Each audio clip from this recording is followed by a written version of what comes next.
عقیدہ ختم نبوت یعنی حضرت محمد صلی اللہ تعالی علیہ وآلہ وسلم اللہ پاک کے آخری نبی ہیں، اور ان کے بعد قیامت تک کوئی نیا نبی نہیں آ سکتا۔ ایک مسلمان کا یہ عقیدہ ہونا اس کے مؤمن ہونے کے لیے بہت ہی ضروری ہے، اور اگر کوئی اس کا انکار کر دے تو وہ دائرہ اسلام سے خارج ہے، چاہے وہ دن میں اپنے آپ کو 100 بار مسلمان کہے یا کہلوائے۔ قرآن و حدیث میں محمد مصطفیٰ صلی اللہ تعالی علیہ وآلہ وسلم کے آخری نبی ہونے کو وضاحت کے ساتھ بیان کیا گیا ہے۔ چنانچہ اللہ کریم ارشاد فرماتا ہے، محمد تمہارے مردوں میں کسی کے باپ نہیں ہیں لیکن اللہ کے رسول ہیں اور سب نبیوں کے آخر میں تشریف لانے والے ہیں۔ اس آیت کریمہ سے محمد مصطفیٰ صلی اللہ تعالی علیہ وآلہ وسلم کا آخری نبی ہونا قطعی طور پر ثابت ہوتا ہے، اور صحیح ستہ کی بکثرت احادیث جو حد تواتر تک پہنچتی ہیں، ان سب سے یہی ثابت ہوتا ہے کہ محمد مصطفیٰ صلی اللہ تعالی علیہ وآلہ وسلم اللہ پاک کے آخری نبی ہیں، اور آپ کے بعد کوئی نیا نبی نہیں آئے گا۔ اور جو کوئی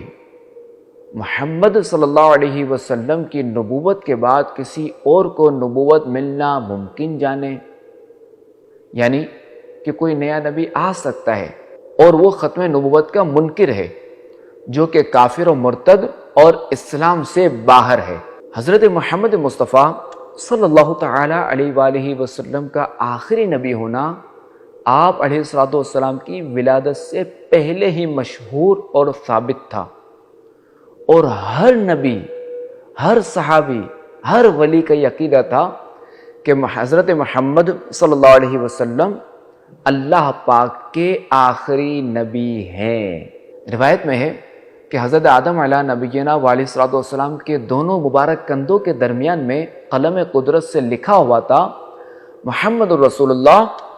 خاتم النبیین صلی اللہ علیہ وسلم۔ حضرت ابراہیم علیہ نبینا علیہ السلام کے صحیفوں میں ارشاد ہوا،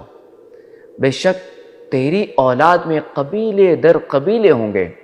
یہاں تک کہ نبی خاتم الانبیاء صلی اللہ تعالی علیہ وآلہ وسلم جلوہ فرما ہوں گے۔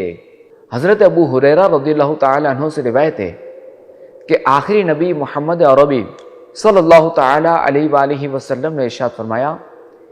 میری مثال اور مجھ سے پہلے انبیاء علیہ السلام کی مثال اس شخص کی طرح ہے جس نے بہت عمدہ ایک گھر بنایا، مگر اس کے ایک کونے میں ایک اینٹ کی جگہ چھوڑ دی۔ لوگ اس کے گرد گھومنے لگے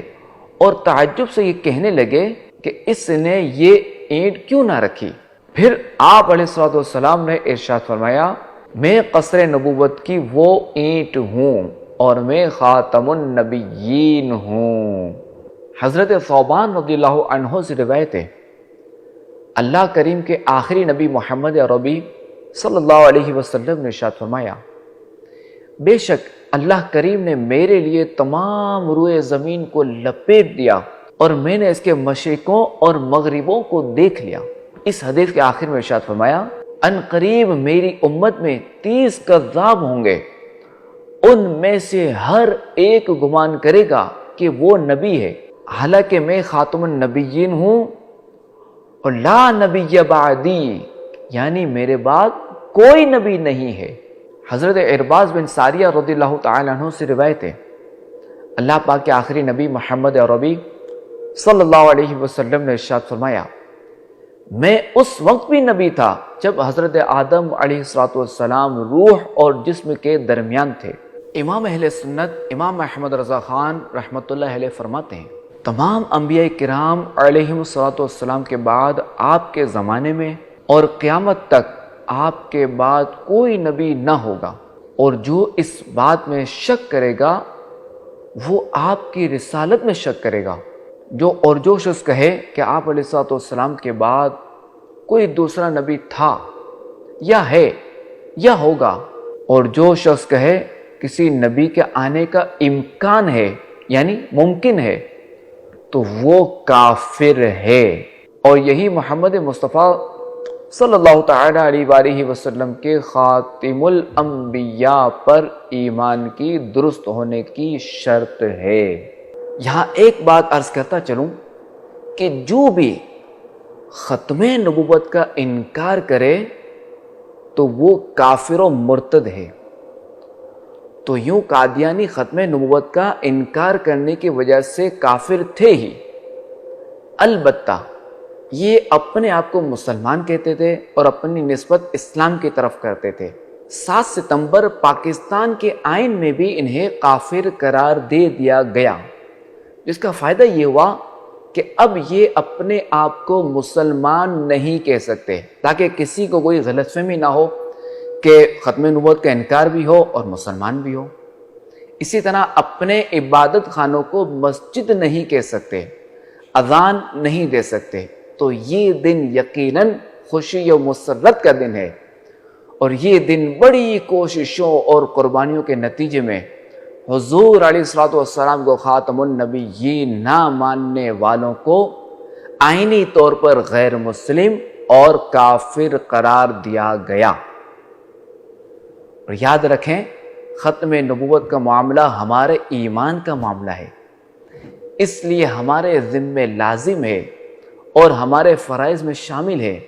کہ عقیدہ ختم نبوت کی حفاظت کے لیے ہر ممکن قدم اٹھائیں، تاکہ کوئی بھی شر پسند اپنے غلط عقائد سے نبی اکرم صلی اللہ تعالی علیہ وآلہ وسلم کی امت کے ایمان کو خراب نہ کر سکے۔ لہٰذا ہمیں چاہیے کہ آنے والی نسلوں کو عقیدہ ختم نبوت کے حوالے سے دلائل کے ساتھ بتانا چاہیے، قرآن و احادیث کے ساتھ بتانا چاہیے، اور ان کے ذہن میں یہ بات بٹھا دینی چاہیے کہ محمد مصطفیٰ صلی اللہ تعالی علیہ وآلہ وسلم کے بعد کوئی نیا نبی نہیں آئے گا۔